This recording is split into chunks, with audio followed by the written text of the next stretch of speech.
I am Tessa. I'm a PhD student at the University of Tasmania, and I am studying facial patterns in beetle forest communities, past and present. So I'm currently in the west coast of Tassie. I'm doing some collecting over there, and so I decided to pre-record this talk. So during the Pleistocene and Holocene, Tassie was one of the places that saw ice sheet formation, one of the few places in Australia and the Southern Hemisphere. And during its maximum extent, a third of the state would have been covered in ice sheets. During this period, there would have been lower temperatures and rainfall, leading to increased aridity and changes in vegetation distribution and sea level changes. So on vegetation, Tasmania is known for having some endemic flora. For example, it has many paleo-endemic plants that have been in Tasmania since the breakup of Gondwana. For example, these pandanus. But some other ones people don't know a little less about are the bulk of biodiversity, which are made up of many invertebrates. So for example, for invertebrates, 52% of all invertebrates, of all described species are insects, and of that, 38% of described insects are beetles. So Tasmania also has endemic invertebrates. For example, in the Wilderness World Heritage Area, more than 65% in some invertebrate groups, including a lot of short-range endemics, which have a range of less than 100,000 kilometers square. And some examples are the Lizotes day beetles and Toluene moss beetles. So during these glacial periods, refugia may have been important for some species. The definition of refugia is a shelter area for fire, disease, climate, and glaciations. And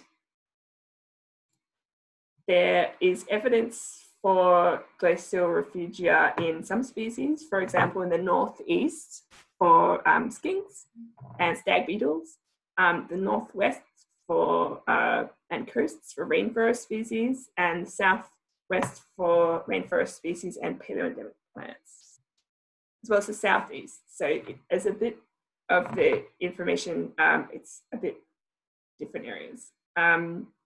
There's also evidence for species persistence outside of refugia. For example, Nothofagus cunninghamii, the southern beech, just staying wherever it was and not necessarily moving to a specific refugia. So that's going to mean a lot for species that live in these vegetation types. For example, insects, they might have different requirements for a refugia. For example, they have a small size and they require small amounts of habitat. They have a hard exoskeleton that reduces drying out in dry periods. They have multiple life stages, which means they can weather out some of the poorer winter conditions, for example, underground. And they have some species have diapause, so suspended development periods. They also do have flightless species, which might be slower to colonize areas after they've been removed from that area. And they tend to prefer warmer temperatures for development. So cooler temperatures in glacial periods might be less good for building up populations of insects. So my PhD looks at, based on the current distribution, what is the influence of past climates and geological processes? So this involves surveying the distribution of current species and look at the phylogeography of select species. So I've chosen leaf litter communities because they're a diverse community made up of lots of different species, including some of the most speciose insect beetle families. They aid in nutrient cycling and breakdown of organic material, food for other animals, and they're poorly known in Tasmania. This leaf litter assemblage are also one of the first affected by fire if people are burning the leaf litter. So my fieldwork is in wet forests and focusing on wet forests and rainforests around Tasmania. I'll be heading around during the spring to autumn of this year and next year and collecting leaf litter. I'll collect leaf litter, bring it back to the lab, extract all the insects, ID to lowest feasible taxonomic rank, and then compared diversity indices between places and look at species distribution modeling. This is some of the specimens we could collect. They really range in size a lot. So a lot of them are very small, although the pollen people will say this is pretty large. And some of them are quite big, and they range from herbivores to carnivores. A lot of ones eat fungi. It's a real range of species, and it'll be in the hundreds by the time I'm sure I'm finished with this. I've already collected 1,500 specimens.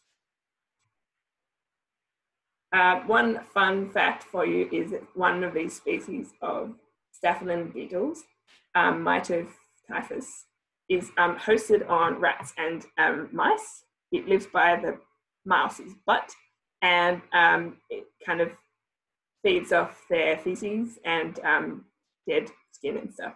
It's very cool. So if you found these in the leaf litter, you'd be able to look at what kind of rats are in.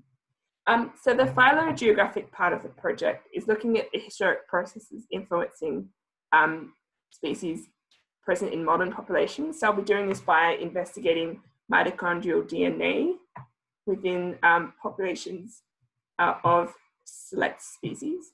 And this looks at relatedness of populations over space and time and comparing patterns within several species.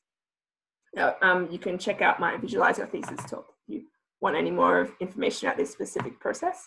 I'm going to be doing this work with the help of some of the folks from the University of Adelaide. So that should be a good CABAH collaboration, and I'm really excited to learn some more information about these genetics. So I have some candidate species. These species live in similar environments associated with moss. They have different feeding types, for example, carnivores and herbivores. They're all Tasmanian endemic species. They have a broad Tasmanian distribution, which means that we can get a lot of records from specific places within there. And they're very photogenic, which means there are more records from citizen science applications. For example, Natuliyun is one of 13 species, 10 of which are endemic to Tasmania, and all have a very ranges that really vary around the state. This is just a really rough polygon of the existing records, but as you can see, there's really low, even for the really iconic ones, really low amount of records. And the same for the moss bug. This is an endemic moss bug. So with this genetics work, we should be able to see kind of whether they've stayed in place for a long time. Perhaps those populations have been there ever since the Cretaceous.